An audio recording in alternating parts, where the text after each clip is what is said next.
Al-Quran dan hadis.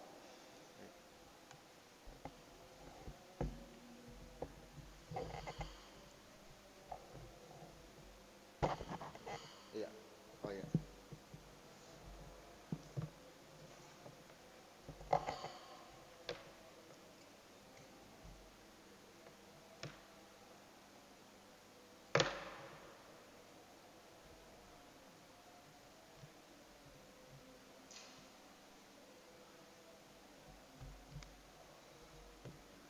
Baik, ini sudah terpampang surat At-Taubah ayat 34. Jadi bagaimana ya prosesnya itu bisa para ulama sampai mengambil kesimpulan menzakatkan emas dan perak itu wajib. Lihat di sini ada ancaman.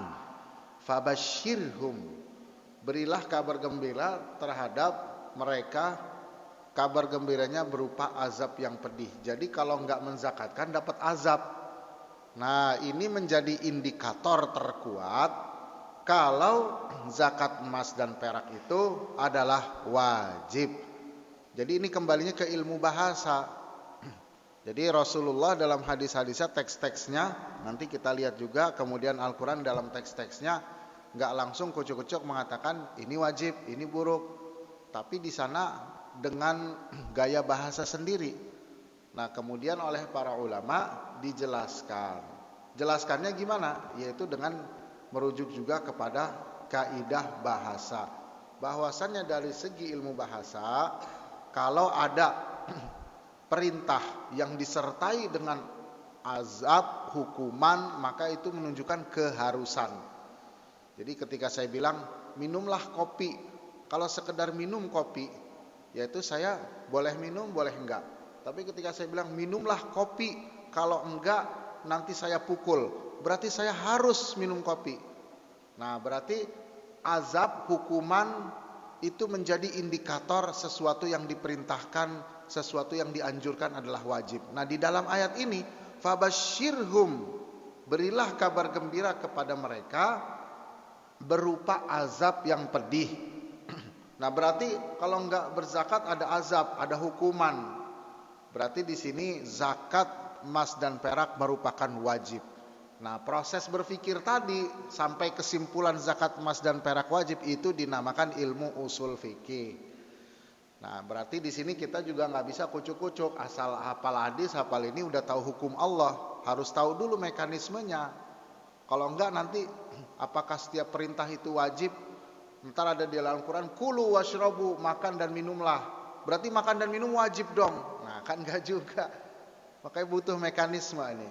Nah, yang tahu caranya ini adalah para ulama yang berkompeten.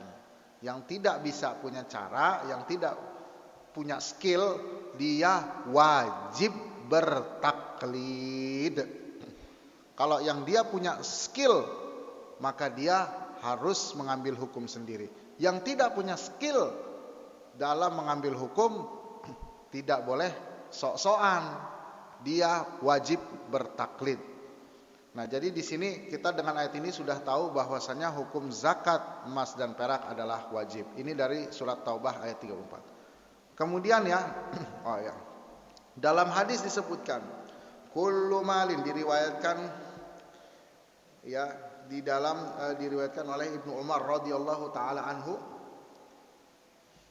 Kemudian dikatakan an Ibnu Umar radhiyallahu taala anhu, kullu malin lam tuadda zakatuhu fahuwa kanzun wa in lam yudfan wa kullu malin uddiya zakatuhu falaysa bikanzin wa in lam yudfan. Segala harta ya yang tidak diberikan zakatnya itu dinamakan menimbun, sekalipun dia tidak menyimpannya. Jadi di dalam ayat ini kan tadi ya, orang-orang yang menyimpan, menimbun, maksudnya menyimpan di sini menimbun. Maksudnya apa menimbun? Maksudnya dia enggak memberikan zakat. Nah, kemudian di dalam hadis lain, kullu malin balagha zakata fazukiya falaysa bikanzin wa ma lam yuzakkihi fahuwa kanzun. Setiap harta ya yang dia tidak diberikan zakatnya dinamakan kanzun. Kan ayatnya alladzina yaknizun kanzun, menjadikan menimbun. Jadi kata Rasulullah, yang dia tidak menunaikan zakatnya itu menimbun termasuk.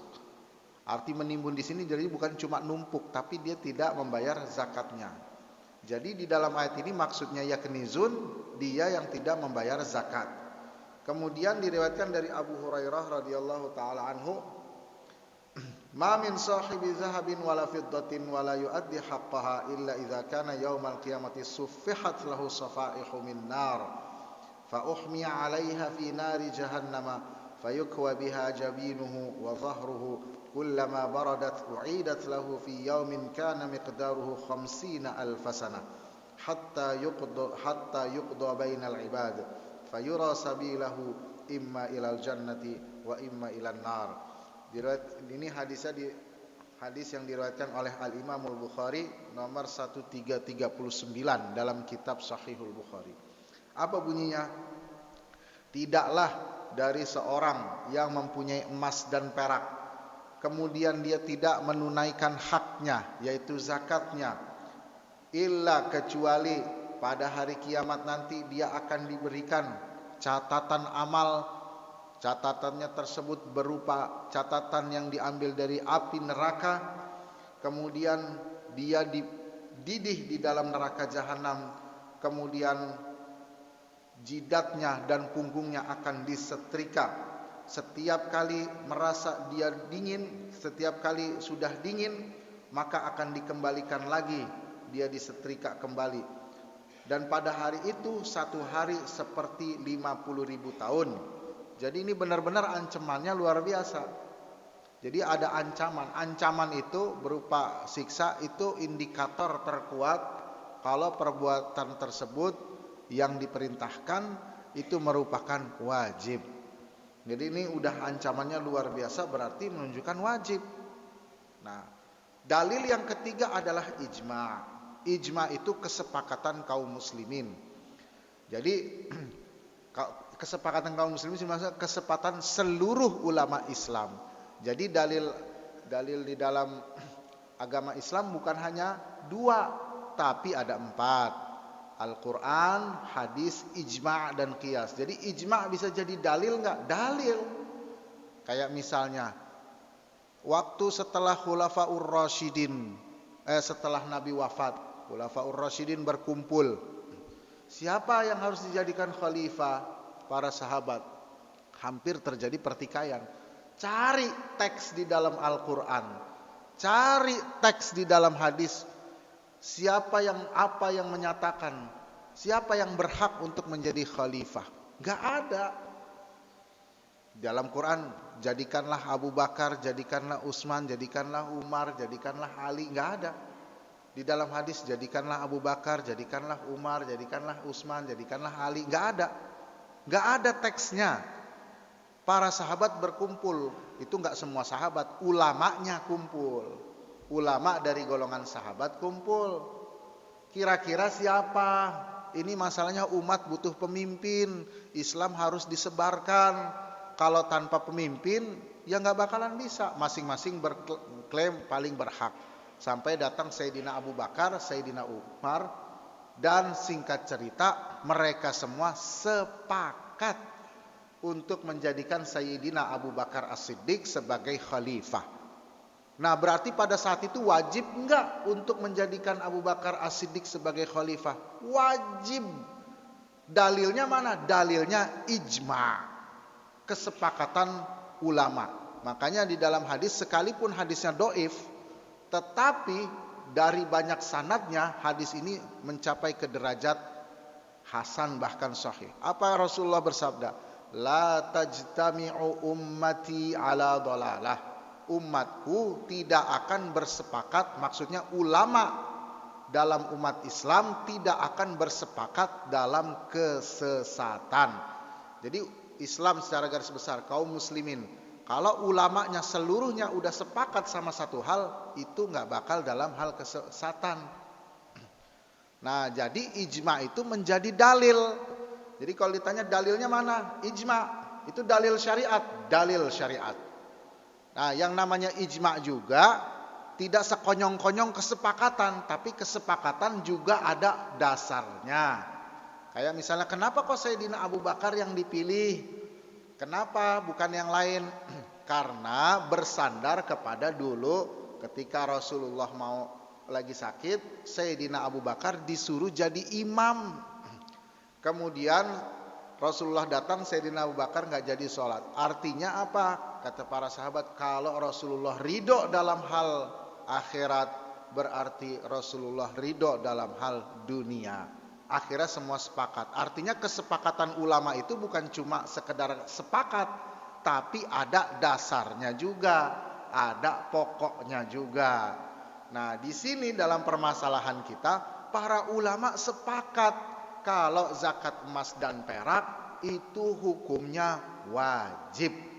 Nah, dasarnya apa? Dasarnya dua tadi, yaitu pada surat At-Taubah ayat 34 dan juga pada hadis Sahih Bukhari nomor 1339. Maka dalil ketiga dari wajibnya zakat emas dan perak adalah ijma. Nah, kalau ada orang yang mengingkari kewajiban zakat emas dan perak, maka dia bisa terhitung telah keluar dari agama Islam. Karena sini sudah menjadi kesepakatan bagi seluruh kaum muslimin. Nah, kemudian pembahasan kita beranjak lagi. Apa cakupannya emas dan perak? Atau emas aja atau merembet ke yang lain?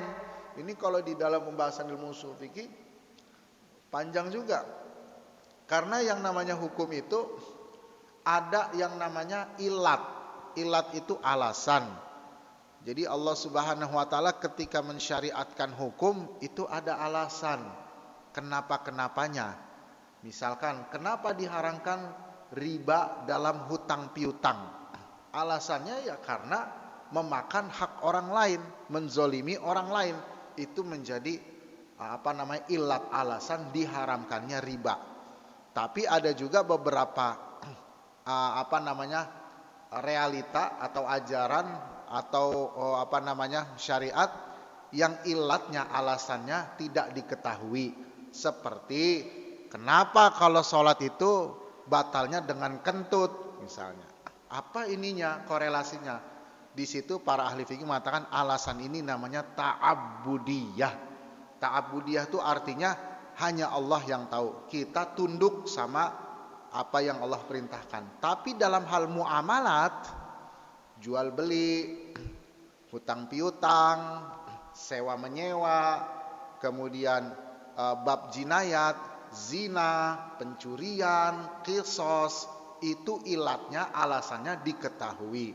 Tapi kalau dalam bab ibadah alasannya tidak diketahui. Kayak kenapa wudu itu harus muka, tangan, kaki, alasannya tidak diketahui, namanya ta'abudiyah. Hikmahnya apa? Hikmahnya dalam hal ibadah Allah ingin memberikan satu perintah yang belum diketahui sebabnya oleh manusia. Maukah manusia tetap tunduk untuk melakukan atau tidak? Itu dia hikmah daripada kenapa dalam hal ibadah ilatnya tidak diketahui. Nah, kalau di dalam zakat ilatnya diketahui. Kayak misalnya kenapa emas dan perak itu dijadikan sebagai bahan komoditi yang wajib dizakatkan.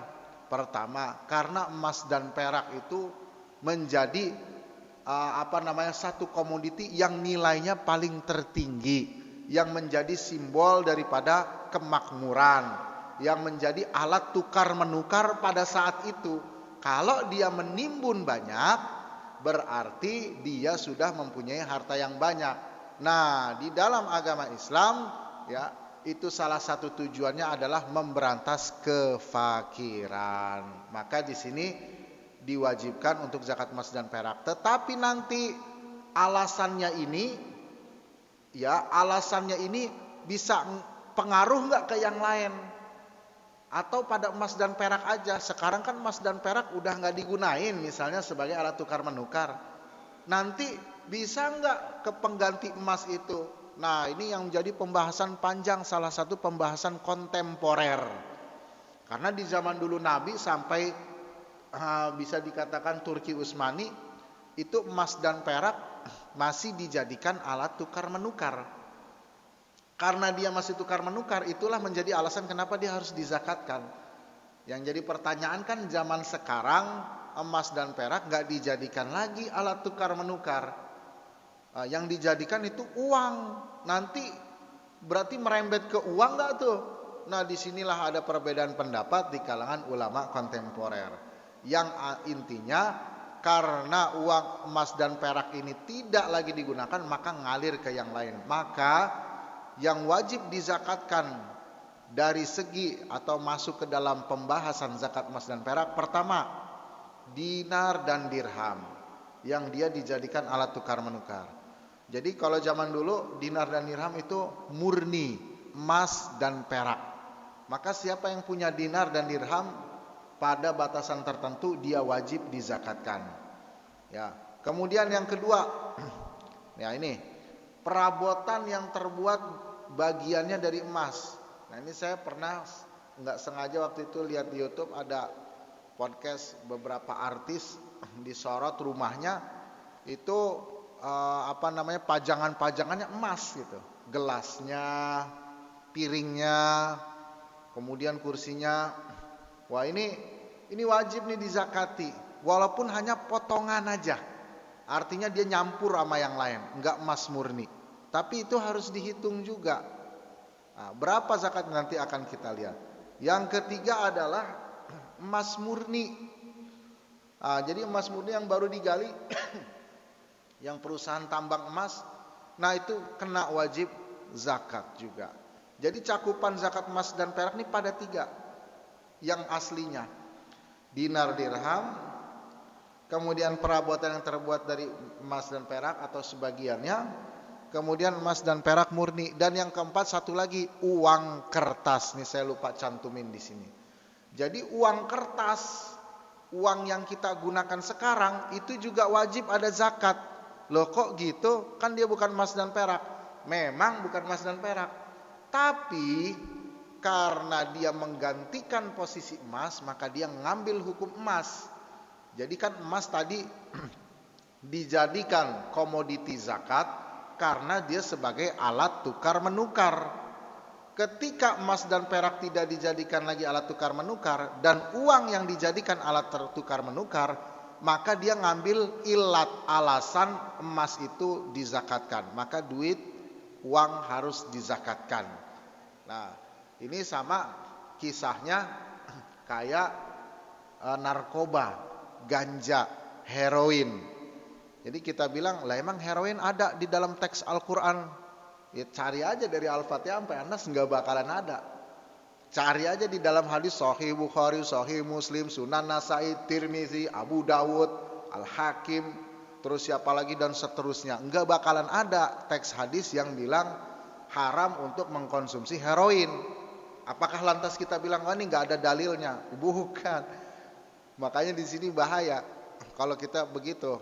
Kita bilang kita harus tahu dulu alasan hukum. Khomer diharamkan alasannya karena memabukkan. Ini alasannya. Nah kita lihat nih, heroin itu memabukkan, bahkan lebih parah daripada khomer. Maka di sini ada kesamaan ilat, ada kesamaan sifat. Karena sifatnya sama, berarti heroin ngambil hukum khomer. Nah inilah yang disebut dengan kias, analogi. Jadi di dalam syariat dalil juga ada analogi kias. Kalau nggak pakai kias ya repot. Nanti bilang gimana heroin hukumnya? Oh halal, nggak ada teksnya dalam Quran hadis. Kan wah ini bisa bahaya. Begitu juga di dalam kasus emas dan perak. Emas dan perak itu alasannya dijadikan komoditi zakat karena dia sebagai alat tukar menukar. Sekarang muncul uang kertas atau yang semisalnya dijadikan sebagai alat tukar menukar. Berarti ada sifat yang sama antara emas dengan uang kertas. Maka uang kertas mendapatkan hukum emas dan perak, yaitu wajib dizakatkan. Dan ada riba juga. Jadi pada uang kertas juga ada riba sebagaimana emas dan perak. Nah, berarti cakupan zakat emas dan perak yang harus dizakatkan pada bab zakat emas dan perak, pertama dinar dan dirham. Kemudian perabotan yang terbuat bagiannya dari emas. Kemudian yang ketiga emas dan perak murni, dan yang keempat uang kertas atau yang semisalnya. Itu wajib dizakatkan kalau nyampe nisab, nanti yang akan kita bahas. Kemudian selanjutnya, nah ini perhiasan ini ada zakat nggak? Pokoknya kaidahnya gini. Jadi kalau misalnya punya gelang, kemudian punya cincin dari emas, ya ini terutama yang bagian ibu-ibu, ya. Bagaimana, ada zakat nggak? Kaidahnya begini. Anna kulla hulliyin wa musaghin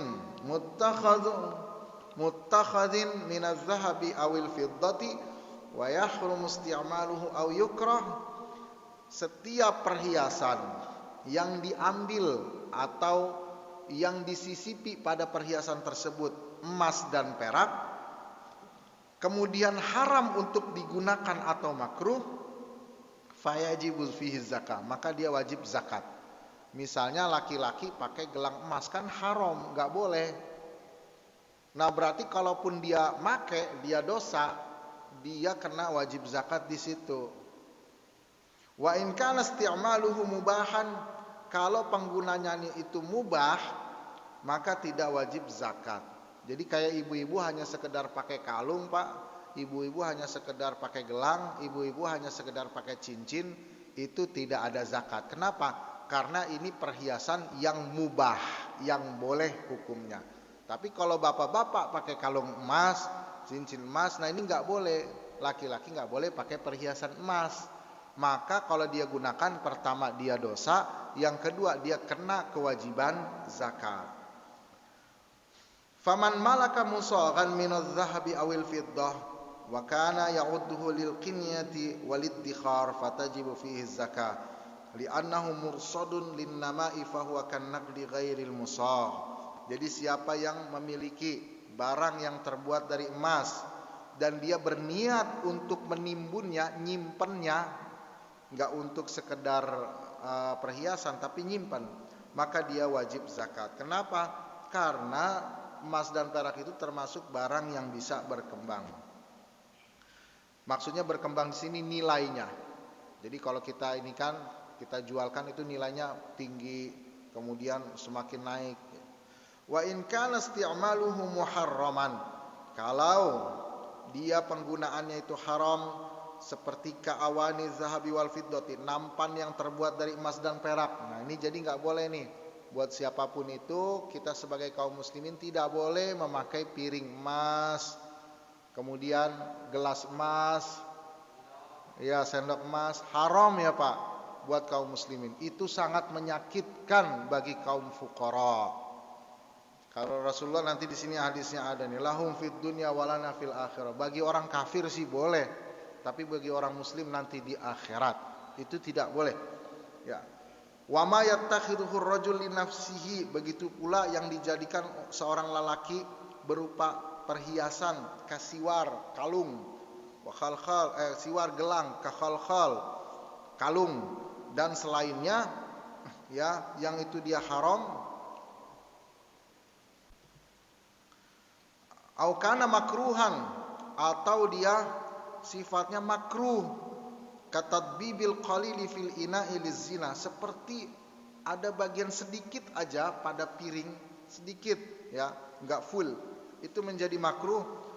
Maka pada kondisi tersebut tajibu fihi zakah, dia wajib untuk dizakatkan. Kenapa? Li'anna aslahu zahabun au fiddatun, karena asalnya itu semua bukanlah piring, itu semua bukanlah kalung, itu semua bukanlah gelang, tapi asalnya adalah memang emas. Wa hadzal isti'mal was-sina'atu li amrin ghairi mubah. Ya, jadi penggunaan tersebut itu bukanlah perkara yang mubah, fasaqata hukmu fi'lihi wa baqiya ala hukmil asli.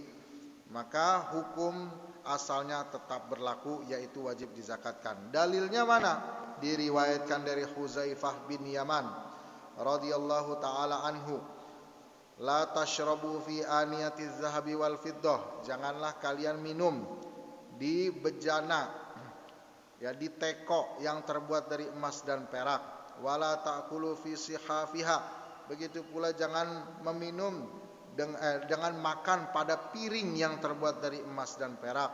Fa innaha lahum fid dunya, karena sesungguhnya hal tersebut, piring emas, gelas yang terbuat dari emas, itu buat mereka orang kafir di dunia, walana fil akhirah, dan bagi kita orang muslim di akhirat. Jadi di sini hadisnya diriwayatkan dalam Sahihul Bukhari nomor 2133. Fal haditsu nassa ala hurmati syarabi wal akli fi aniyati zahabi wal fiddah. Maka dalam hadis tersebut itu ada secara tegas larangan untuk makan dan minum pada bejana dan piring yang terbuat dari emas dan perak. Wa yuqasu 'alaiha liqtina'u lizina. Dikiaskan pula, dianalogikan pula, ya, larangan tersebut kita menimbun untuk perhiasan. Jadi yang ngumpulin perhiasan, jadi ibu-ibu kalau sekedar buat berhias yang sewajarnya itu boleh, halal. Tapi kalau nimbun, punya gelang sampai 10, punya kalung sampai 10, punya cincin emas sampai 10, semuanya emas, itu udah di luar batas kewajaran, perbuatannya haram dan dia kena wajib zakat. Kalau haram berarti dosa, kalau dia kena wajib zakat dia wajib bayar, dan kalau enggak dosa lagi, berarti dosanya multi nanti. Ammal huliyul mubah fala zakata fi. Adapun, ya, perhiasan yang mubah maka tidak ada zakat. Mithlu huliyil mar'ati minaz zahabi wal fiddati idza kana bihasabil ma'rufi wal ma'luf, yaitu seperti perhiasan perempuan yang terbuat dari emas dan perak. Kalau dia jadi gimana yang mubahnya bagi perempuan, yang sesuai dengan adat kebiasaan manusia yang umumnya. Jadi mungkin aja di suatu negara, ya, yang namanya emas yang gelang yang adat mereka itu sampai misalnya 5 gelang misalnya di tangannya. Ya ini udah keluar dari kebiasaan. Maka di situ ada. Jadi di sini yang makluf itu yang bisa diterima oleh banyak orang, yang udah menjadi kebiasaan dari banyak kaum, bukan kebiasaan buat segelintir kaum. Kemudian, ya, walam yablugh minal kasrati ila haddil israf. Kriteria kedua yang menjadi perhiasan yang boleh itu yang dia tidak sampai kepada batasan berlebih-lebihan di dalam urf manusia. Jadi urf manusia, ya, bukan urf segelintir orang. Wa mithluhu khatamul fiddati lirrajul. Begitu pula yang termasuk boleh cincin buat laki-laki yang terbuat dari perak, yang termasuk dia sebetulnya haram, kemudian boleh kalau ala kadarnya, yaitu cincin dari emas, dari perak, bukan dari emas, dari perak tapi ala kadarnya buat laki-laki. Jadi boleh nggak buat laki-laki peraknya kalau ala kadarnya, tidak apa-apa. Wal anmulah minazah wasin mina. Begitu pula ada gigi dari emas, itu bagaimana itu? Selama itu dibutuhkan dan tidak sampai kepada derajat berlebih-lebihan, maka itu masih dibolehkan. Wa tahliyatul mushafi bi fiddatin lirrajul. Begitu juga menghiasi mushaf. Di mushaf Al-Qur'an kadang-kadang ada yang dihiasi sama sedikit emas, sedikit perak. Nah itu boleh enggak? Kalau hanya sekedar seperti itu maka masih dibolehkan. Kemudian li'annaha tahawwalat ila malin jamidin la numuwa fi.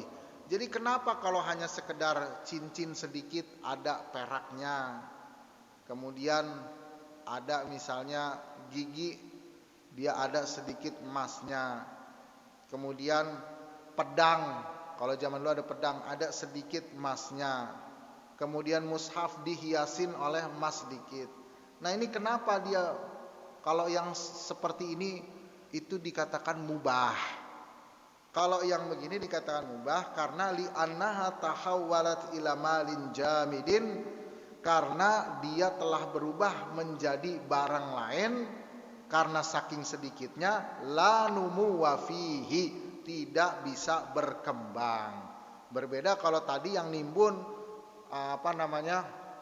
punya gelang 10, nah ini udah bisa berkembang. Tapi kalau hanya sedikit aja, itu dia nggak bisa berkembang karena dia presentasinya sedikit. Kemudian ya, wa'tibaruha hulliyan yaqdi ala sifatin nama, dan dia itu dianggap sebagai barang perhiasan, ini menghilangkan sifat nama bertumbuh kembang. Sementara zakat itu tidak berlaku kecuali pada harta yang bertumbuh kembang. Makanya di sini diriwayatkan dari Jabir radhiyallahu anhu, Rasulullah bersabda, la zakata fil hulliyi, ya, tidak ada zakat pada perhiasan. Dalam redaksi lain, laisa fil hulliyi zakatun, tidak ada pada perhiasan berupa zakat. Hadis ini diriwayatkan oleh Al-Imam Ad-Daruqutni nomor 107. Kemudian wa thabata mithlu dzalika 'anis sahabati radhiyallahu taala anhu, dan hal ini pernah ditetapkan juga oleh para sahabat dari Sayyidah Aisyah radhiyallahu taala anhu, annaha kanat tuhalli banati akhiha fi hujriha lahunnal hulliyu fala tukhraj minhu zakah. Jadi dari Sayyidah Aisyah bahwasannya Sayyidah Aisyah itu dulu pernah memberikan perhiasan kepada anak dari saudarinya. Nah, kemudian mereka dikasih dan tidak ada zakat. Berarti kalau yang dijadikan perhiasan biasa yang nggak sampai berlebih-lebihan dan untuk perempuan bukan untuk laki-laki, maka itu tidak ada zakat. Ya, kemudian ya, fa idza kana al-hulliyul mubahu mubalaghan fihi 'anil 'urfi wal 'adati fayahrum. Akan tetapi kalau perhiasannya sampai melewati batas batas yang sewajarnya menurut adat istiadat manusia sebagian besar, maka perhiasan tersebut menjadi haram. Wa tajibu fihi zaiduz zakah, dan yang lebih daripada batas sewajarnya dialah yang wajib dizakati. Begitu pula wa kadzalika idzan kasaral hulliyul mubah lil mar'ah bihaitsu la yumkinu labsu. Begitu pula emas yang patah, perhiasan yang patah yang rusak, perhiasan perempuan yang mubah kemudian rusak, punya gelang kemudian patah, punya kalung kemudian copot, punya cincin kemudian gepeng. Nah, berarti kan rusak. Maka di sini barang tersebut bukan lagi perhiasan. Kalau barang tersebut bukan lagi perhiasan, maka dia terhitung emas murni. Kalau dia terhitung emas murni, maka dia kena wajib zakat. Nah, kemudian ya, kita beranjak kepada selanjutnya. Nisab emas dan perak. Ya. Jadi kalau nisab emas itu adalah 20 misqal. Jadi dari orang yang tadi kan taruhlah dia udah wajib zakat, entah itu dia punya zakat emang dia timbun buat dagang, kemudian buat apalagi perhiasan yang berlebihan, kemudian lagi yang haram digunakan yaitu laki-laki menggunakan cincin emas dan perak dan seterusnya. Maka berapa yang harus dikeluarkan? Pertama harus sampai nisab dulu. Nisabnya yaitu 20 misqal. Ya, jadi Rasulullah bersabda, laisa wa fi dzahabi 20 mithqalan. Ya, diriwayatkan dari Nabi alaihi salatu wasalam, idza kanat laka 100 dirhamin wa hala 'alaiha al-haul fa fiha 5 darahim wa laisa 'alaika syai'un hatta yakuna laka 20 dinaran. Ya, jadi 20 misqal ini berapa? 20 dinar. Ya, jadi 20 misqal sama dengan 20 dinar. Berarti kita harus tahu 1 dinarnya berapa gram. Kalau nisab perak itu 200 dirham seperti yang tadi. Jadi Rasulullah bersabda, idza kanat laka 100 dirhamin, kalau engkau mempunyai 200 dirham, wa hala 'alaihal haul, dan sudah haul, maka ada 5 dirham. Jadi dari 200 ada 5 dirham. Jadi minimal itu perak itu seharga 200 dirham dan emas minimal seharga 20 dinar. Nah, kemudian berapa 20 dinar itu? 20 dinar itu setara dengan 1 dinarnya 4,25 gram. Kemudian 4,25 dikali 20 maka hasilnya 85 gram.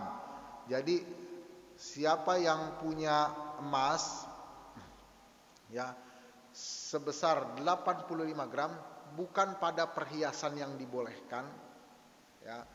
Kemudian ya bukan yang berupa dia penggunaannya haram atau makruh, maka dia wajib untuk dizakatkan. Jadi kalau ada ibu-ibu ya kira-kira punya nisab emas dan perak, nisab emas segini, maka dia wajib dizakati. Kalau sudah sampai 85 gram. Itu kalau misalkan dia di luar daripada perhiasan yang perhiasan yang wajar. Kemudian juga yang pada dirham, pada perak berapa? 200 dirham. Satu dirhamnya 3,36 gram. Berarti 200 dikali 3,36 jadinya adalah 672 gram perak ya. Jadi siapa yang punya silver segini maka kemudian dia bukan perhiasan yang wajar, kemudian dia juga atau dia haram untuk dipakai atau dia makruh, maka dia wajib dizakatkan. Kemudian ya tadi kan kita bilang pada uang kertas itu ada namanya zakat. Lah berapa zakatnya? Nisabnya berapa? Nah, nisabnya adalah sesuai dengan hitungan emas dan perak. Nah, jadi kalau kita hitung tadi emas dan perak adalah 80 gram. Misalkan 1 gramnya 1 juta, berarti dia punya uang 80 juta. Yang itu 80 juta itu di luar daripada kebutuhan ya. Jadi memang 80 juta itu murni. Kemudian nanti ditunggu lagi 1 tahun. Kira-kira 80 juta itu berkurang enggak untuk keperluan atau lain-lain. Kalau tidak berkurang dengan keperluan dan macam-macamnya atau bahkan bertambah, nah berarti dia wajib mengeluarkan zakat pada emas dan perak. Nah, berapa yang wajib dikeluarkan? Yang wajib dikeluarkan adalah 2,5%. Jadi silakan aja dihitung kira-kira misalkan 80 juta dari 2,5% itu berapa. Nah, kemudian tapi harus ada 1 tahun dulu haul. Jadi tahun ini misalnya dari sekarang saya punya harta lebih 80 juta. Ini tanggal sekian ya. Misalnya tanggal pakai kita kalau bisa hitungannya hijriah ya Bapak-bapak, bukan Masehi tapi hijriah. Di tanggal misalkan 27 Zulqa'dah saya harta 100 juta lebih daripada keperluan. Tunggu lagi setahun, ternyata malah 150. Oh berarti ya udah wajib zakat. Wajib zakat dari 150 atau 100 juta? Dari 100 juta. Sesuai dengan pada haul yang pertama.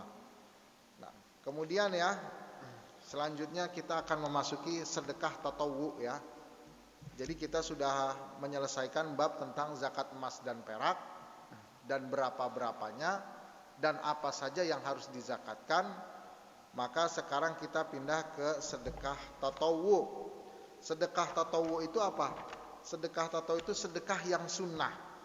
Sedekah yang sunnah maksudnya gimana? Apakah ada sedekah yang tidak sunnah? Jadi kalau kita bilang bedakan antara sunnah di dalam ilmu hadis dengan sunnah di dalam ilmu fikih. Kalau di dalam ilmu fikih ada wajib, ada sunnah, ada makruh, ada mubah, ada haram. Itu kelima ini namanya hukum syariat. Jadi kalau kita bicara hukum, yaitu ini. Kalau enggak wajib, kalau enggak haram, kalau enggak mubah, kalau enggak makruh, kalau enggak sunnah. Nah kalau sunnah di dalam ilmu fikih itu artinya pekerjaan yang dia kalau dikerjakan mendapatkan pahala, kalau ditinggalkan dia tidak mendapatkan dosa. Sedangkan sunnah di dalam ilmu hadis itu lawan kata dari bid'ah. Jadi ada sunnah, ada bid'ah. Nah, apa itu sunnah? Sunnah di dalam ilmu hadis adalah ma udhifa ilan nabiyyi sallallahu alaihi wasallam min qaulin au fi'lin au takrir. Dia yang disandarkan kepada Nabi berupa ucapan, berupa perbuatan, atau berupa persetujuan. Itu sunnah di dalam ilmu hadis. Kalau kita lagi bicara tentang hukum syariat, kita pakai istilahnya istilah fikih. Kalau kita lagi ngebahas ilmu hadis, kita pakai istilah ilmu hadis. Jangan dicampur baurkan kayak gado-gado. Ya, setiap ilmu punya istilah masing-masing. Nah, sekarang ketika kita bilang sedekah sunnah, bukan berarti lawannya sedekah bid'ah, tapi sedekah yang bukan sunnah. Ada sedekah wajib, ada sedekah makruh, ada sedekah nanti misalkan masuk ke haram gimana, kemudian ada sedekah yang mubah, ada sedekah yang wajib mana? Yang wajib yang tadi, zakat emas dan zakat perak, kemudian apalagi namanya zakat tumbuh-tumbuhan yang waktu itu pernah kita bahas, kemudian zakat fitrah, itu semua sedekah, sedekah yang wajib. Emang ada sedekah yang makruh? Ya kalau sedekahnya memberatkan diri kita sendiri. Emang ada sedekah yang haram? Kalau sedekahnya kita malah menelantarkan kewajiban yang lebih penting. Kita punya kewajiban menafkahi orang tua, kita sedekahkan semua harta kita buat orang lain. Ya nggak bisa begitu. Ini menjadi haram. Nah, yang dimaksud di sini adalah sedekah tatawu, sedekah yang kalau dilakukan dapat pahala, ditinggalkan dia tidak mendapatkan azab.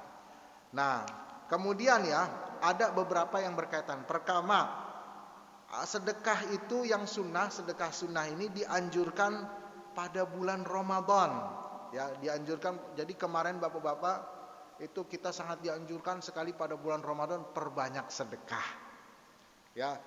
Makanya kalau di negara-negara Arab, khususnya Mesir, itu kalau lagi bulan Ramadan semua orang lomba-lomba sedekah.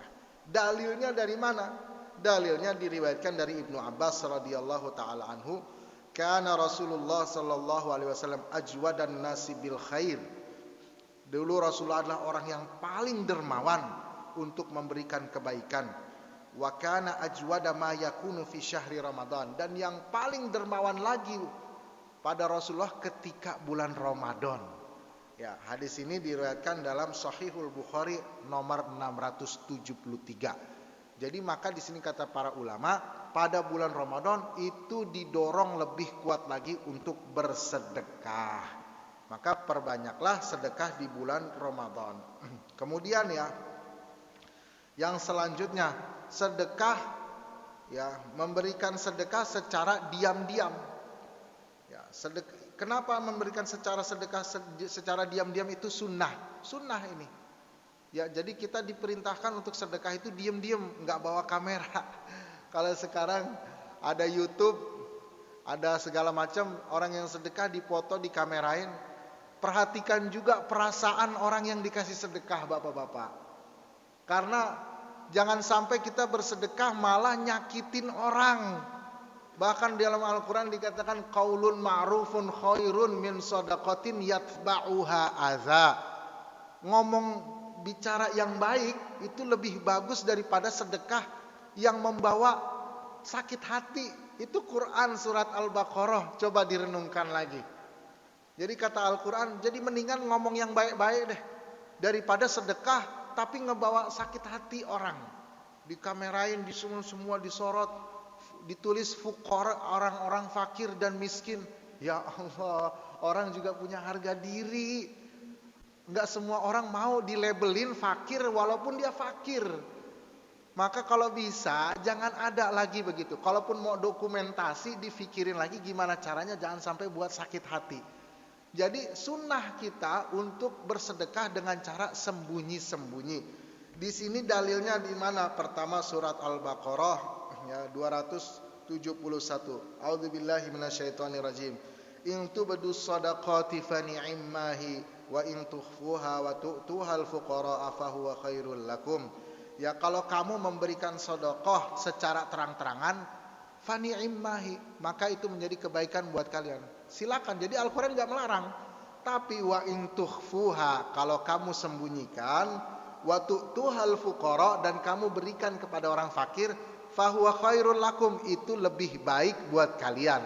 Jadi kata Al-Qur'an boleh, mau terang-terangan boleh, mau sembunyi-sembunyi boleh, tapi kata Al-Quran yang sembunyi-sembunyi jauh lebih baik. Kemudian diriwayatkan dari Anas radhiyallahu taala anhu bahwasanya Rasulullah sallallahu alaihi wasallam bersabda, silaturrahim tazidu fil umr. Menyambung silaturahmi itu menambah umur kita. Wa sadaqatus sirri tudfi'u ghadabar rabbi. Sedekah dengan sembunyi-sembunyi itu bisa memadamkan murka Allah. Jadi di sini hadisnya sedekah secara sembunyi-sembunyi. Ada lagi nih, satu lagi hadis yang mendorong kita. Diriwayatkan dari Abu Hurairah radhiyallahu taala anhu, sab'atun, ada 7 golongan, yuzilluhumullah, yang Allah naungi, fi zillihi, dengan naungannya, yauma la zilla illa zilluh, pada hari tidak ada naungan kecuali naungan Allah semata. Apa salah satunya? Rajulun tasaddaqa bi sadaqatin, seseorang yang bersedekah dengan sedekah, fa akhfaha, kemudian dia menyembunyikannya, hatta la ta'lam shimaluhu, sampai orang yang ada di sebelah kirinya tidak mengetahui apa yang diinfakkan oleh orang yang sebelah kanan. Jadi itu termasuk orang-orang yang dinaungi oleh Allah pada hari kiamat, yang itu hari sangat panas. Matahari bagaikan 1 jengkal di atas kepala. Kemudian ya, kita disunahkan bersedekah kepada kerabat dekat. Ini yang utama ya. Jadi Al-Imam Nawawi memberikan keterangan di dalam kitab Minhaj, ajma'atil ummatu anna sadaqata 'alal aqaribi afdalu minal ajanib. Para ulama sepakat ijma' bahwasannya bersedekah kepada kerabat dekat jauh lebih baik daripada kepada orang yang asing.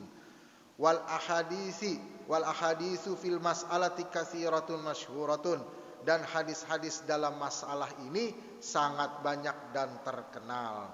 Nah, kemudian wa yuqaddam ya fi sadaqatit tatawwu al aqaribul aqrabu fal aqrabu, ya, yang dikedepankan adalah yang paling dekat.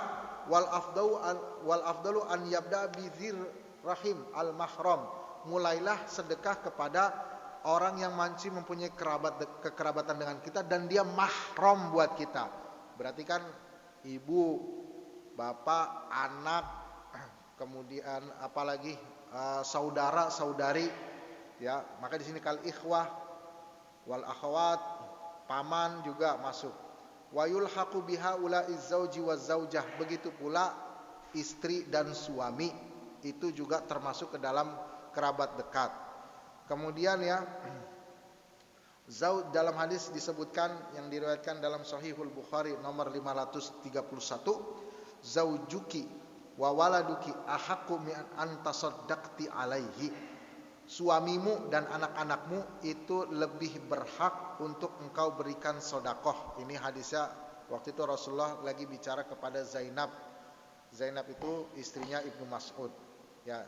Kemudian ya, jadi di sini bisa kita bilang salah satu sedekah kepada anak, istri, ibu kita adalah dengan kita bekerja, dengan kita melayani. Jadi kalau ketika kita lagi bekerja itu jangan pernah berpikir kalau kita itu diberikan beban, Pak.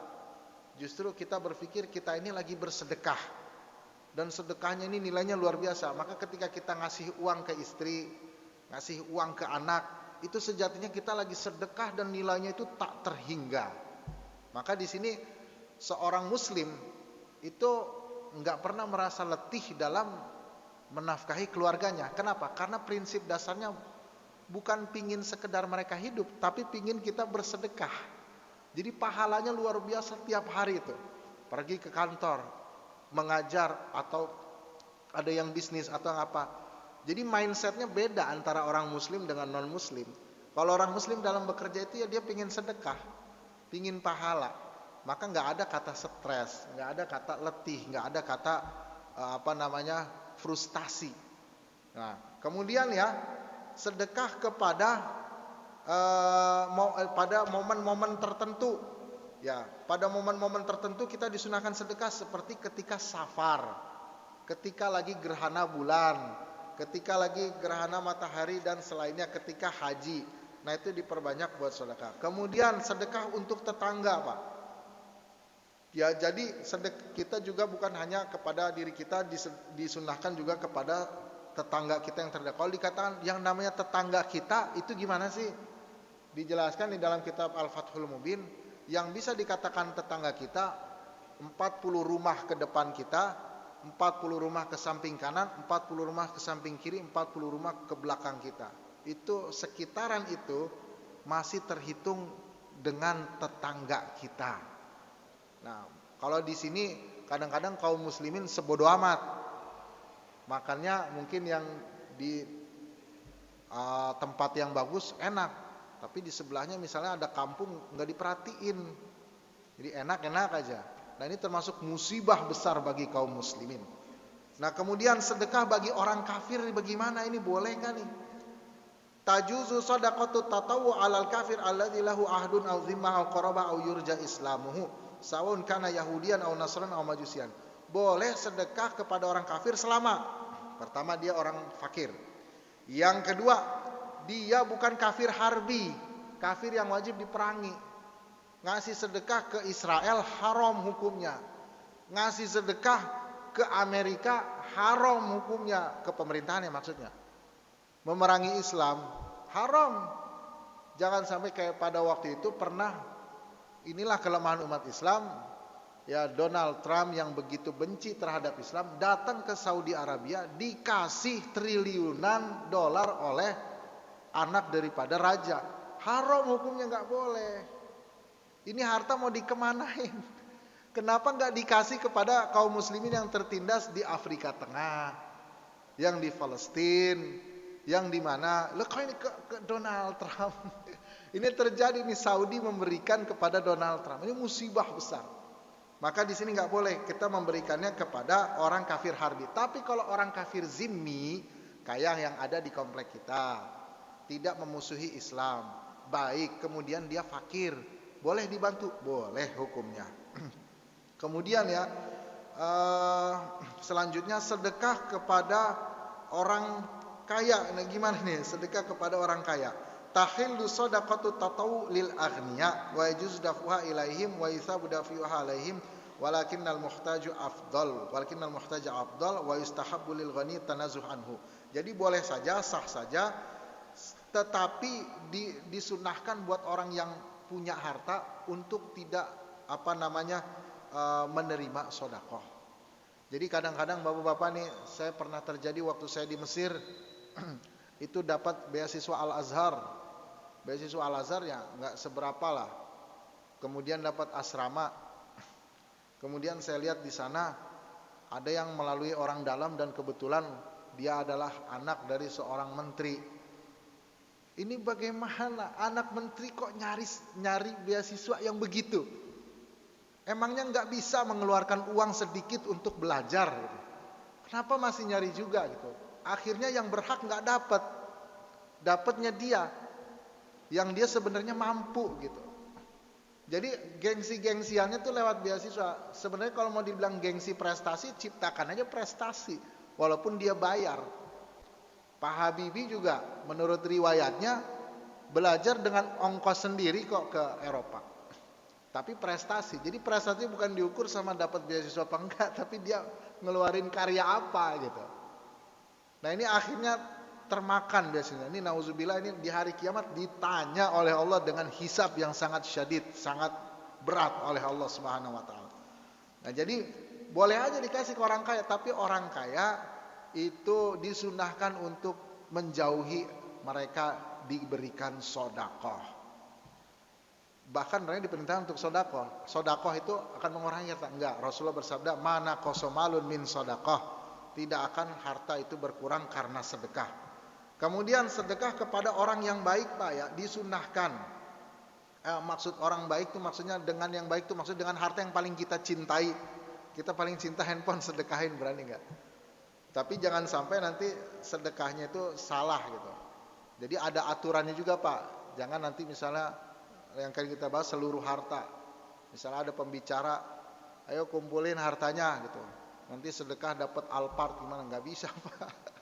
Balasan sedekah itu tergantung Allah yang ngasih. Jangan sampai nanti ada penceramah, ayo sini mau ganti mobil Alphard mau apa? Sedekah dulu, nanti sedekahnya diarahin kemana? Nggak bisa Pak, gitu. Itu sedekah aturan dari mana itu? Nah kemudian ya, sedekah kepada yang baik ini, kepada harta yang kita cintai, dalilnya dari surat Al-Imran ayat 92. Lang tanalul birra hatta tunfiqu mimma tuhibbun. Tidaklah kalian mendapatkan kebaikan sampai engkau menginfakkan apa yang kalian sukai. Kemudian sedekah dengan seluruh harta. Idza anfaqal muslimu ala nafsi wa ala man talzamuhu nafaqatuhu wa fadula an kifayatihi wa kifayati man talzamuhu kifayatuhu yaumahu wa lailatahu kala mimman yasbiru ala lidah wa wal faqr ustuhibba lahu tasadduq bi jami'i malihi. Jadi kalau misalkan ada orang nih Pak ya, ini mah tingkatan imannya beda Pak. Ini kayaknya bukan kita Pak. Jadi jangan dilakukan. Jadi ada orang yang dia udah cukup menafkahi orang yang wajib dia nafkahi. Dia cukup menafkahi dirinya sendiri. Dia cukup menafkahi anak-anak istrinya dan semuanya. Dan kemudian dia sanggup untuk mengemban dirinya merasakan kefakiran. Maka buat dia Pak ya, bukan buat semua orang. Itu dia boleh dan disunahkan bersedekah seluruh hartanya. Tapi kalau enggak boleh, haram bahkan Pak. Misalnya dia orang yang kadang-kadang kalau ngeluarinnya banyak nyesel, ya udah keluarin yang sebisanya. Ya makanya itu bahaya nanti kalau ada pengumpulan kayak penceramah, ayo sini motornya, sini mobilnya. Itu enggak semua Pak bisa begitu. Nanti dia menyesal, berarti itu pengumpulannya bisa dikatakan haram Pak, tidak boleh. Nah itulah yang berkaitan dengan hukum zakat-zakat yang sifatnya sunnah. Mudah-mudahan bisa bermanfaat bagi kita semua. Yang benar dari Allah, yang salah dari saya.